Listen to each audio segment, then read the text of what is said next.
Think about ultimately customer success sits under revenue, or you're going to sit under like a chief customer officer, which is great, or a chief revenue officer. But either way, it's a revenue tied umbrella that you are under. What if that were to go away? What if it doesn't become a customer success manager and becomes a product success manager?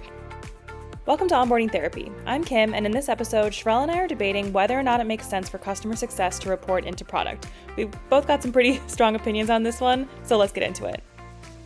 Okay, so on this episode, I have a topic that I have brought up to you a little bit, Sherelle, but you haven't really voiced your opinion yet, and so we wanted to save this discussion for our Onboarding Therapy episode. But I want to preface where my idea came from. So we have a vendor, and I won't say who it is, but one that we've been using for 3.5 years. And I spend, of all the tools that we use, it's one that I use the most often. We have gone through, I have no idea how many CSMs at this company because I don't really get like an introduction when we get a new one. It just seems like once a year, there's like a renewal period that they are reaching out to me to try to have a call and make sure I'm seeing value. And their email sequences are rough. And I have done one call with the CSM and it was not valuable at all for me. And I felt like I felt like I probably could have been helping that CSM with their product. And I hate to say that. I don't want to sound whatever, but it was not a valuable call for me. I wouldn't do it again. And then last week, a product manager from that company reached out to me on LinkedIn and said, I saw a recent LinkedIn post.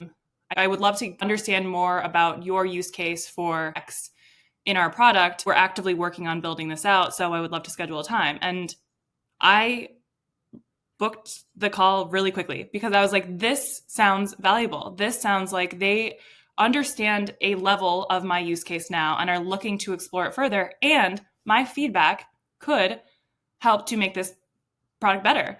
And I had the call on Monday this week and I just felt so heard. I felt excited about the product. I thought, oh my gosh, they're acknowledging that this part of their product is rough and they're actively working to build it and to make it better. And I know also that I was talking to the product person. So it's not like CSMs maybe say that, but then how often is their feedback actually going back to the product team and actually getting worked on? Whereas I'm talking to the product person right now. I feel pretty good that my feedback is actually being heard and is going to be taken into account when they are building and improving this part of the product. And it just got me thinking, so many people have so many opinions about customer success and what is their value to an organization, and should they be selling? Should they be doing upsells? Should they be doing expansion deals? Or should that be going to sales? And all of this stuff. I was just thinking, what if we just rethought through what customer success is and tied it more closely to the product and potentially even sit within product and have it be like a product success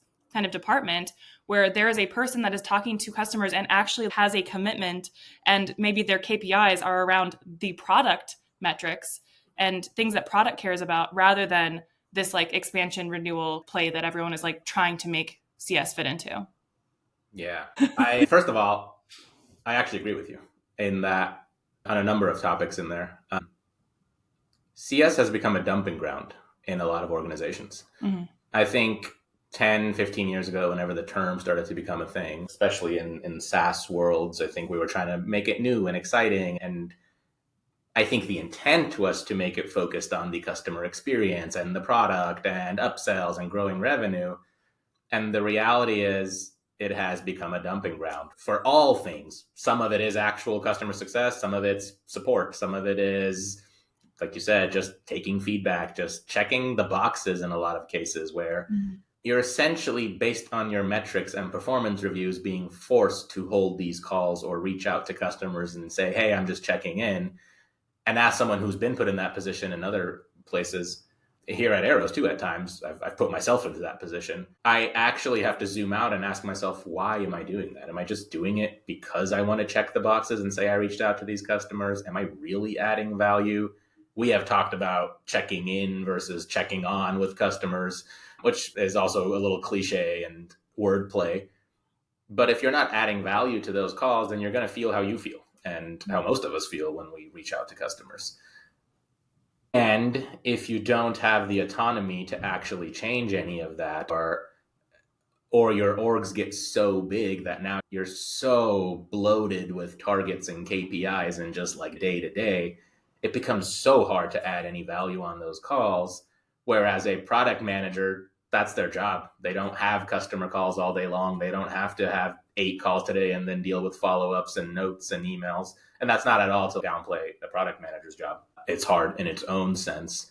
And they can actually take an hour and talk to you and really hone in on one bit of the product and then turn around and physically go sit with the engineers and the leaders on the product side and say, hey, this is what Kim said. I want this to be true, or I want to build this out. So it's both. You're actually spot on. I think it's very accurate. That is how a lot of CS orgs, unfortunately, now are running. And I don't think it's fully their fault. And I don't know if, actually, no, I know it's not the individual CSM's fault. And I don't think often they are, and this is probably also going to be a little harsh, but they're not incentivized to care beyond that check-in call. I did my job. And we see this often too. I think you talked about this on a post recently where whenever stuff hits the fan, I don't know if we can cuss on this podcast or not, but whenever shit hits the fan, the reaction tends to be, did you get on a call with them? Or if a customer cancels, when was the last time you checked in with them? Yep. When you've also told me as a leader before, don't waste time just checking in with customers. So I do think CS folks get put in kind of this weird spot where they don't actually have enough autonomy or say in the matter. To your bit on feedback, I've certainly felt this too, of like, how many times am I going to share the same bit of feedback with product before feeling like I'm just talking into a void? The places where I've seen it be successful is where I've actually had I don't know about reporting into the product. That's an interesting idea. I love the idea of having a CS product manager, or like a true product manager focused on customer success, but not just focused on customer success, sitting in on calls, being in those meetings, being a business partner to those leaders of CS teams and onboarding managers. That cohesiveness, I think, can work and can get you some traction. When I hear reporting into product, I instantly cringe. And I actually love being a like pseudo product manager and collecting feedback. Yeah. But this is probably a hot take from the CS side, is I don't think a product manager is going to care, or a product leader is going to care about my revenue targets or about my customer calls or understand the pains I'm going through on that day to day. And the reason we're having this conversation is actually that whole thing. This exists everywhere. There is always this weird divide between product teams and everyone else. Yeah, I'll pause there because that's my initial thoughts and reactions. So I both agree with you on everything you said, and I feel like something definitely has to change, but I don't know if it's like, I definitely don't think an entire CS organization should report into a product leader. Yeah. But parts of it might, and there should be far better collaboration than we see in a lot of places. But think about it like I don't know this either. And I like really have not thought it through it like fully. It's like a new, freshly thought out thing in my brain. And there is a lot more that has to go into this. But think about like ultimately customer success sits under revenue, or like you're going to sit under like a chief customer officer, which is great, or like a chief revenue officer. But either way, it's a revenue tied umbrella that you are under. What if that were to go away? What if it doesn't become a customer success manager and becomes a like product success manager, and you have different targets and maybe you are not tied to, there's probably still going to be some kind of thing about upsells and expansion because that's just like a piece of it. But I think I do want to reiterate, like I shared a post about this on LinkedIn, and I was so worried to offend customer success managers because I love customer success managers. I haven't been directly a CSM, but I was an onboarding manager before. I have a lot of respect for CSMs. I think they're some of the best people who go into those roles. So I don't want to offend anyone. I do believe that this is what every customer success manager actually wants their role to be. I think there's a big difference between early stage companies with customer success managers who you are still so much in learning mode that there has to be a tight feedback loop with product. So I think that is a kind of separate thing. And I actually do value some of my customer success managers from the vendor side who are at early stage companies where I can tell they are like wanting my feedback to learn and are actually taking that feedback back. I think the issue becomes when you get to a larger scaling company and then it just becomes about KPIs around calling and touch points. And that's where the difference between, let's say, a CSM doing a 30-minute call versus a product manager doing a 30-minute call, the outcomes that they are expecting and then the work that they are doing after those calls is completely different. The CSM at a larger company, again, where they have strict KPIs and are less tied to the strategy. I feel like they do a call with a customer and then their KPI is to like complete that call, log it in the CRM, send a like kind of templated follow-up email, and maybe, unlikely, I would guess, but maybe they'll submit some feedback to some kind of channel that gets 100 messages a day and no one's really looking at. Whereas meeting with a product manager, they're coming out of that call and they are structuring that call in a way where they are intentionally asking me the right types of questions to get more information. And then their job after that call is to compile what I told them, how that fits with what they're trying to build, and relay that information in a way that the rest of the product org can understand. And then also, I just got an email yesterday about a call I had with the PM at the same company for a different kind of product there from a couple months ago. And they're like, we're actually rolling out a beta of what we talked about before. Do you want to be an early beta customer? And I'm like, that is also me. That is adding value to me as a customer where I feel special. I feel like, oh my gosh, my feedback was heard. They logged it in a way that they know that this is my use case and I can be an early beta tester. And now I just feel so much more ownership over that product. As a customer, I am just like getting so much more value or feeling a perception of value because I feel heard and I feel like they're building for me versus I'm never going to feel that on a customer success call. And I hate to say that I love CSMs. I just feel like we've just gone so far in the wrong direction with the CSM role. And I feel like it's lost the plot. We're not in a good space anymore. And I feel like the kind of like tips that people are giving to make customer success better are like band-aids, and they're not like fixing what is the actual thing that customer success managers should be doing. What is the actual purpose of the role?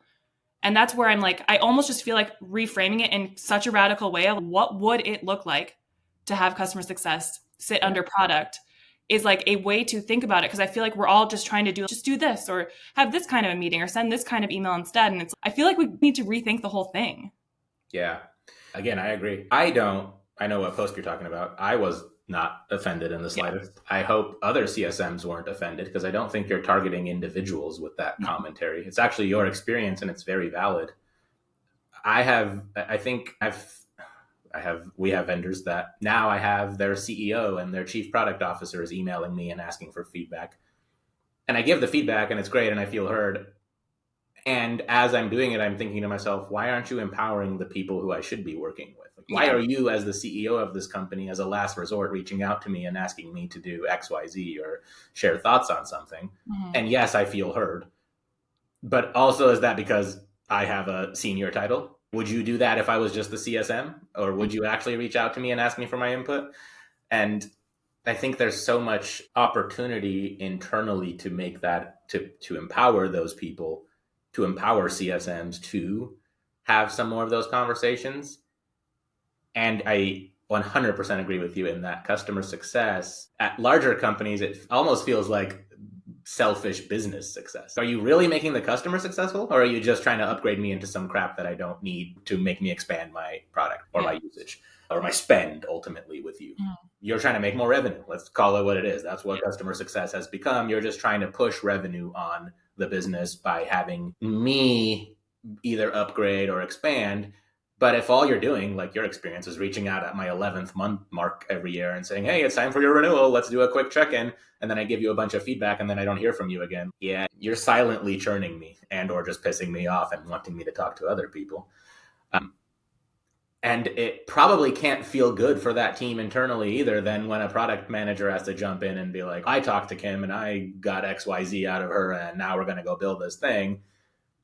And I can almost say this with a guarantee that CSM has probably shared that feedback multiple times and hasn't been heard. And now I don't know what to do. I'm just doing my job. I'm just checking in and I'm checked out a little bit. In this example, this is the thing, is that in this example, it was a deep product knowledge situation. And I just hate to say it, but I am confident the CSM would not have even been able to start that conversation with me about that. that because it's so deep. It's so deep. Like even for me, and then another piece of this is a feature that we don't pay for yet for this tool. So the product management call could potentially lead to an upsell. I don't think it will for us necessarily, but like it could lead into an upsell or expansion for us too, just because they're talking about, hey, it seems like you might be a fit for this. This is what we're thinking about. How do you think about this kind of thing? And then we could get into a beta and all of this stuff. So it is still leading potentially to the same kind of outcome. Yeah. But I just know the CSM would not have been able to touch that feature. Like they would have never brought it up. That's a really good point. I think about this. So at Arrows, we get told all the time, you all provided a ton of value on these calls. Thank you for spending the time with us. Like I get told that directly by our customers all the time when I'm on calls with them. Part of that, I think, is because I use our product daily. So the stuff they're working on and running into, not only have I seen, I've already done and used and worked on and sat with our product team and discussed it. And part of that is being a small team. And yes, I have that advantage. Part of that is like people like you and me, our background is in customer onboarding and customer success. And we know the general topic really well. Then we use the software that we build every day in our day to day. We use HubSpot, obviously, which our customers are using. So we understand the depth of the product knowledge. And actually, more often than not, we are genuinely teaching them things and going really deep into, and the reactions are like, oh, I didn't know you could do that. Or wow, that's really advanced and that's really cool. Whereas even myself at past jobs I've worked at, I wasn't using those products daily. I understood, I spent the time and took the onus on myself to really go deep and learn as much as I could. But like in a previous role, I wasn't a social media manager. So I wasn't using our social media software to manage my social media businesses every day. So I could only go so deep. And when someone started talking about advanced analytics or advanced social listening, I'd be like, I know enough about the feature to guide you. And this is becoming one of those calls you're talking about where I don't know really how to help you with this. Yeah. So that is a symptom of growing big and having more features and not enabling teams. And if you're just a cog in this big wheel of customer success at a big company and you're just expected to do X number of calls and X number of check-ins and X number of activities, as we like to call them in the CRM. And if those activities could lead to growth potentially and renewal and expansion. But oftentimes they don't because we're not going deep enough into that topic. So I think product teams tend to keep customer success teams in a silo and they don't always keep them involved in decisions. Oftentimes the feature or the thing is already built and then they're asking those teams to go talk about it or share that information with their clients or customers. If you don't feel heard the first time, you might try again. The second time, you might try again. The third time, you're probably starting to get annoyed with sharing the same thing over and over again. So I think part of the challenge is, yes, the extreme end is have CS orgs living under a product org and play with that a bit.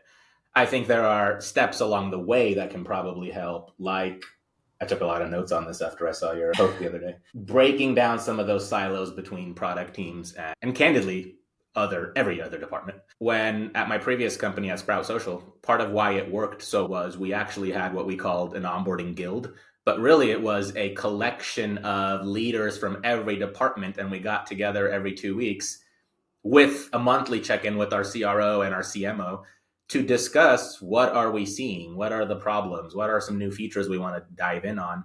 And the reason it worked was it was a collective effort. Like we were actually tackling it together. We were picking a single feature and everyone in marketing was talking about it. Everyone in product was trying to hear feedback on it. Everyone on sales and success and support were bringing it up in conversations.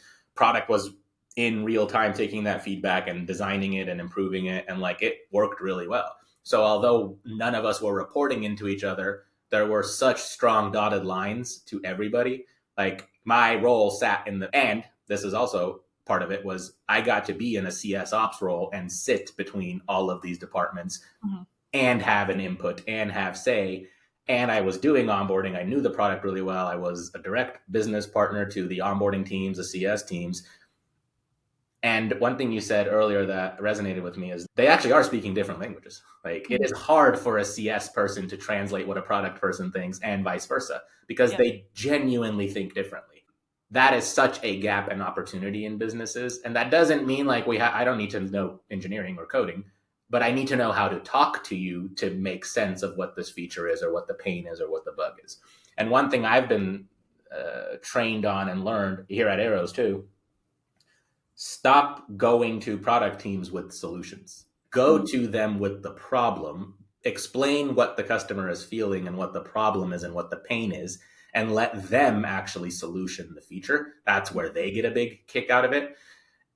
And to your point, if all I'm doing is checking the boxes and getting on a call with you and just taking your feedback and not being able to then go translate, that CSM is screwed. They're never going to be able to translate that information over there. You're going to feel absolutely frustrated. You're going to get on a call with a product manager who speaks the lingo and understands what you're actually saying and or can translate what you're saying back into a physical engineering and product team. And that's why you feel heard, and that's why you see those instant results. And I think it's annoying that it took you posting on LinkedIn for this person to reach out and it feels like you're at your wit's end and frustrated and annoyed, rightfully, because you feel like you've dealt with the same thing for the last 3 years and nothing's changed.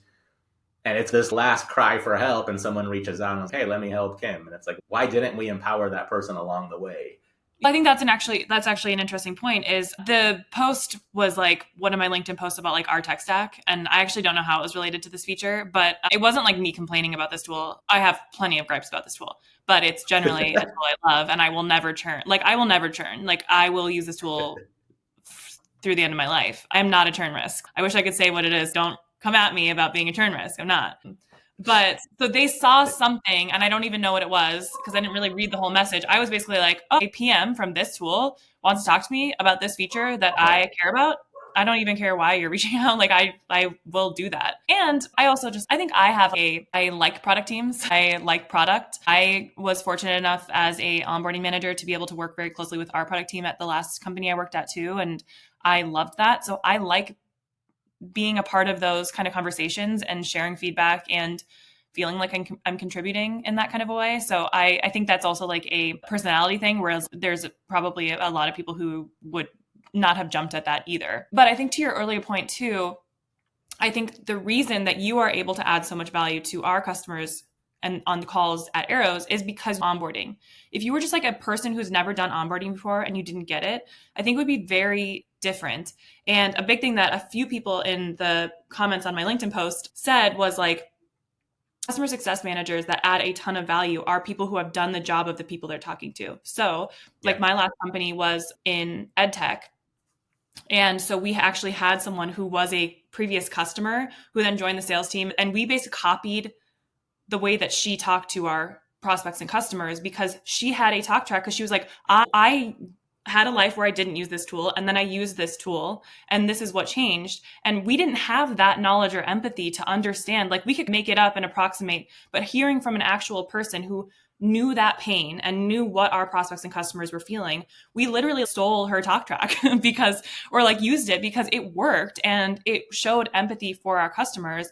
And so I think, and I was talking to someone earlier this week who is selling a SaaS product to physical therapists, and she was a physical therapist, and she's all self-conscious because I don't know the CRM. I don't know like the tech part of my job. And I'm like, that doesn't matter, that you can learn that so easily. What you can't learn is what it's like to be a physical therapist and the struggles you're dealing with every day and booking appointments with your clients and following up and adding your clinician notes. Like those types of things are things that you will never know if you don't have that experience. And I think those kind of CSMs that can really truly empathize and understand and actually like help add value to the customer's day to day with the product. But I don't know, it's like a different level. Like I almost feel like it's two different roles. And maybe there is still a lane for CSMs that is more like helping. This is what we were talking about earlier too, but like helping with how to apply this to your business and your life versus someone who's collecting more detailed in the weeds kind of product feedback and then relaying that to the product team in the right way. Yeah, I 100% agree. You touched on what comes to me as titles. I've done this at Arrows where I've changed my signature to just say customer success manager. I've noticed. And I don't often get the most engagement. So one, I do think that the whole term CSM is outplayed. And It's the equivalent of getting a cold email in some cases where I don't want to talk to Sherelle. I know he's going to sell me some stuff. Like I'm over it. I'm using your product. Leave me alone. Mm-hmm. Or I'm going to renew if I need it. Or it is. I handle them the same way in my inbox. An outreach from a CSM versus a cold email. Yeah, it's essentially the same. I agree. And I've also seen the flip side of that when I'll use my head of customer experience title. Yeah. And I've seen customers respond, especially leaders from other businesses, and forward it to other people on their team and say, hey, check out how cool this is. This company's head of customer experience is responding to us directly about this topic. And I just laugh because I'm like, it's still me. It's the same person behind the scenes here. I believe that. But unfortunately, titles convey a certain type of feeling for the receiver. Mm-hmm. For your example, like the product manager title is probably what lured you in a little bit in that, oh yeah, I'm actually having a frustration with the product and or the usage and or the old experience with the CSM, and that drew you in.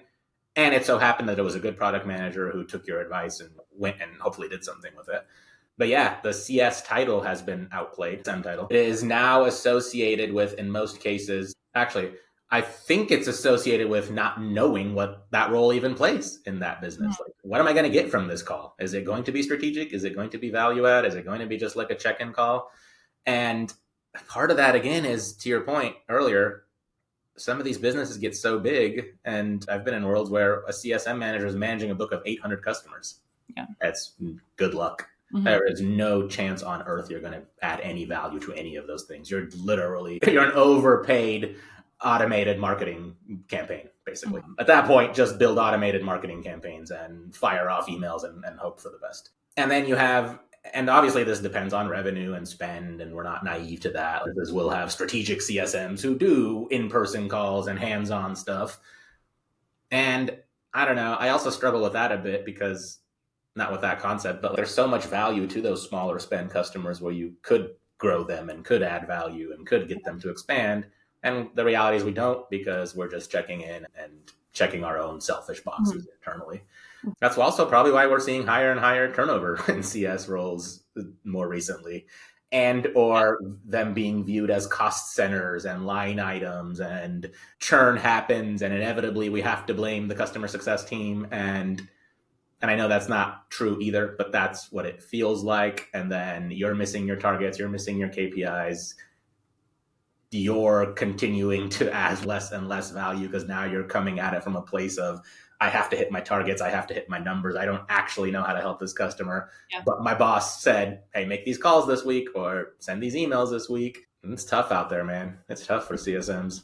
Okay. And this is just another, I want to just reiterate before I say this again. I love CSMs generally, great people. And there's this other tool that we're using that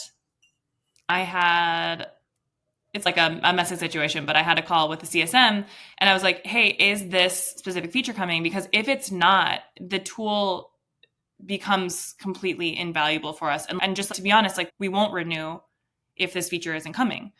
And the CSM said, yeah, it's coming. We're working on it. And I probably maybe misunderstood or misinterpreted this, but in my mind, I was like, oh, that's like coming in the next few months. And then again, on a LinkedIn post, and this is another thing, is I'm getting better support from these companies on LinkedIn versus emailing my direct rep. Public shaming really works. I'm not even shaming anyone. I like literally haven't said anything. People are just like coming in my DMs talking to me about their tools.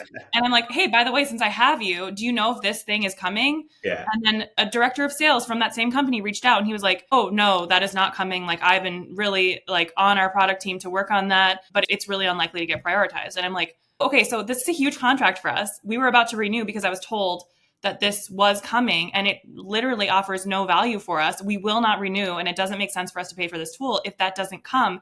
And now I have two different people, sales and then my customer success manager, who's amazing. And but they're getting different answers. And I am just sitting here thinking, can I talk to someone from product who can actually tell me what's happening here? Because you both are like going to different people and getting different answers. And now I'm stuck in the middle and I have no confidence that this is going to get built. And it's a significant cost for us. And without that feature, it would be a big mistake for us to renew if we didn't have that. Like it would be a big blow and I can't get an answer. Yeah. we're going to save this for another call, but I was sales already thinking, I feel like this is going to be a part 2. sales expectation setting is a whole different topic that we can get into on why some CS teams fail. No, what comes to mind for me is like, I have the autonomy at Arrows and the visibility into product to tell customers confidently, no, we're not building that. Yeah. Or no, we are. Like, yes, I hear you, and no, it's not coming. I understand our roadmap, I understand our priorities, and that's because I have visibility into it and access into it, and I have a weekly call with our head of product.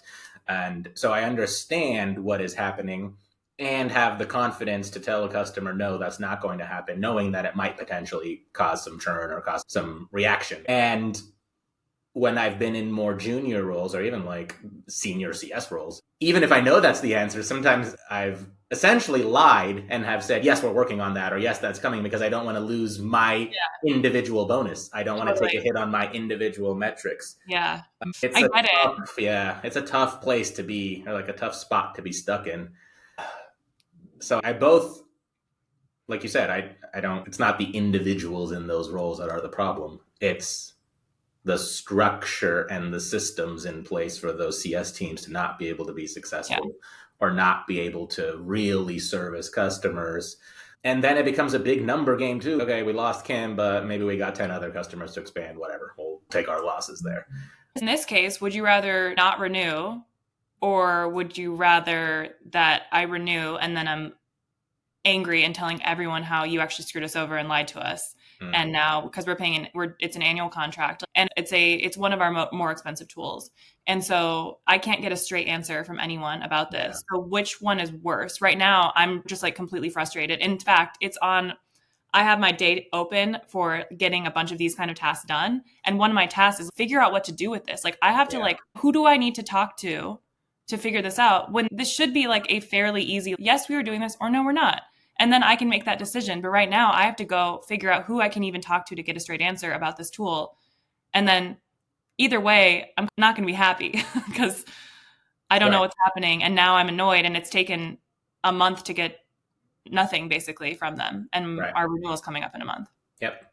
And now that person's on the defense. They're going to try to make you happy. The reality is they can't. You're not going to build that feature in a month or turn it on in a month.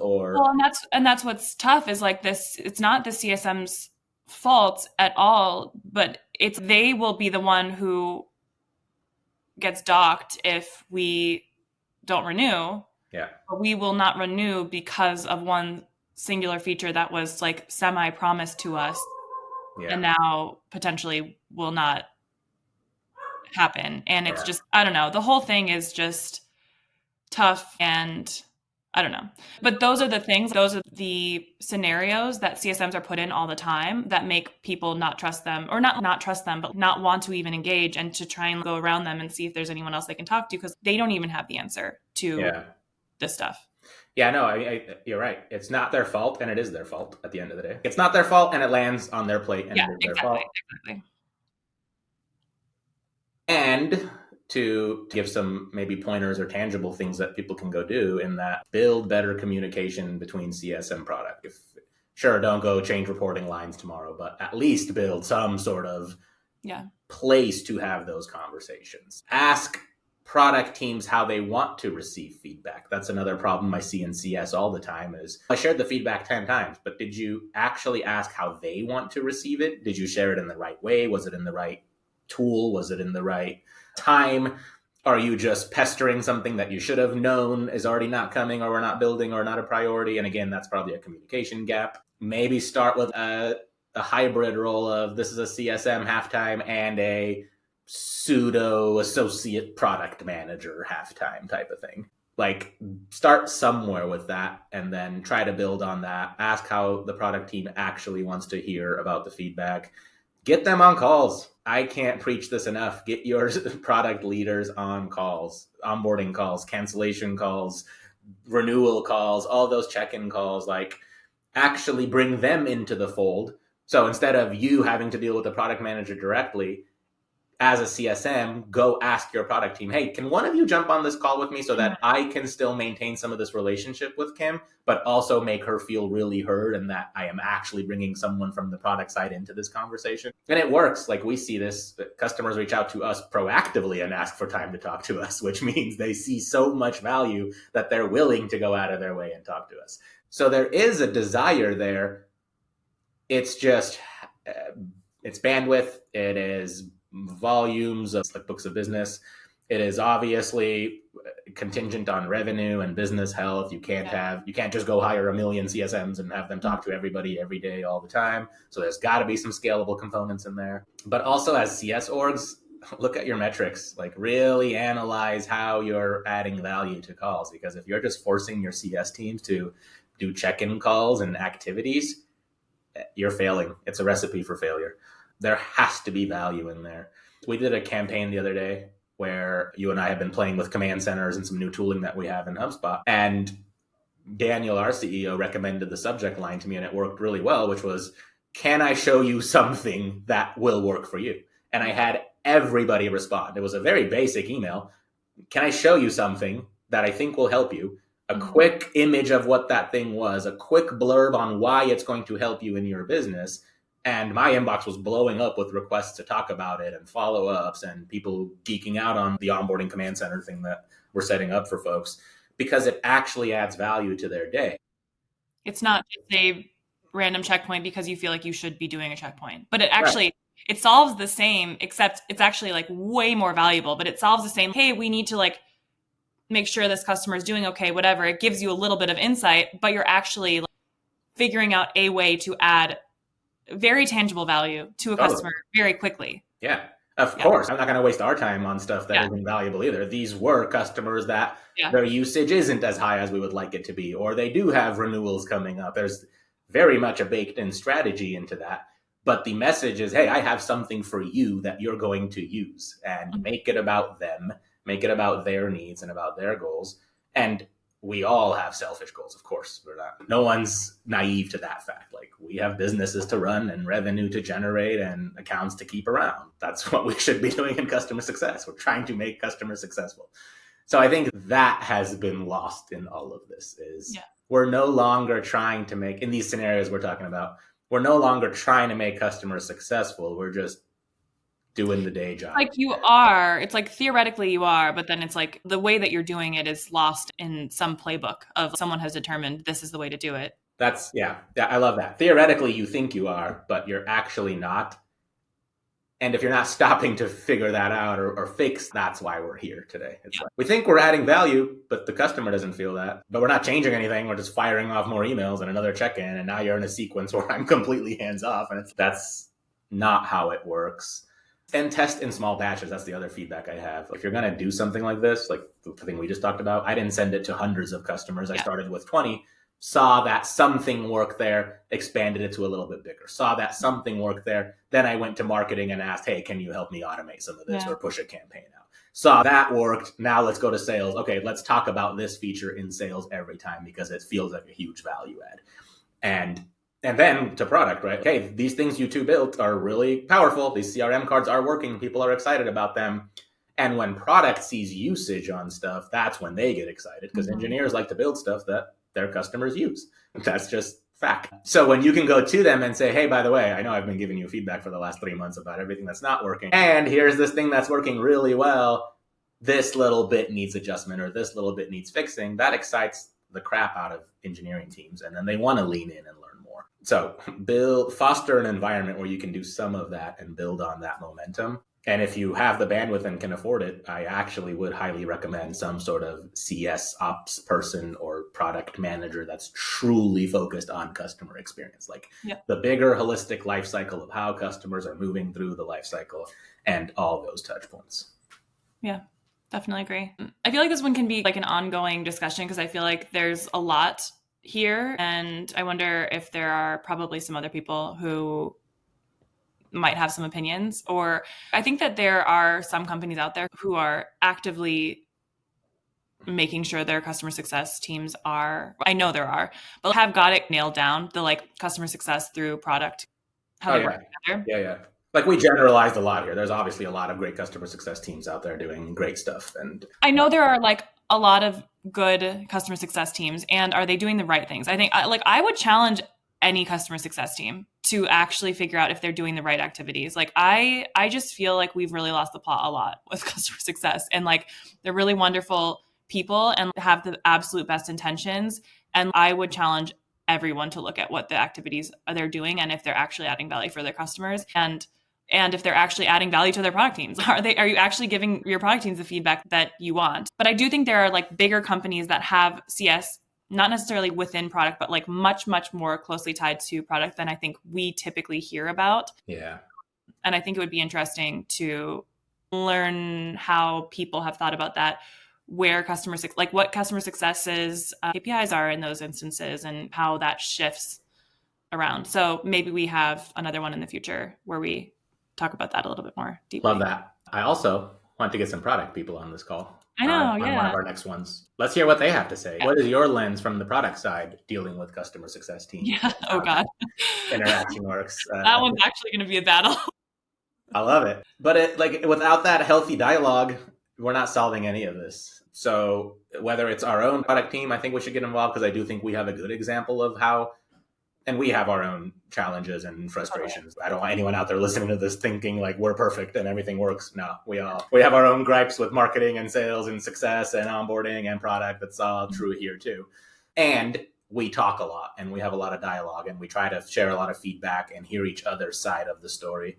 And I think one, it would be nice to have that example pulled in, and maybe a bigger company. We can both reach out to folks we've worked with, and if anyone's listening to this and wants to jump on from the product side, we'd love to have you and talk through your experience trying to interact with customers, trying to interact with your customer success teams.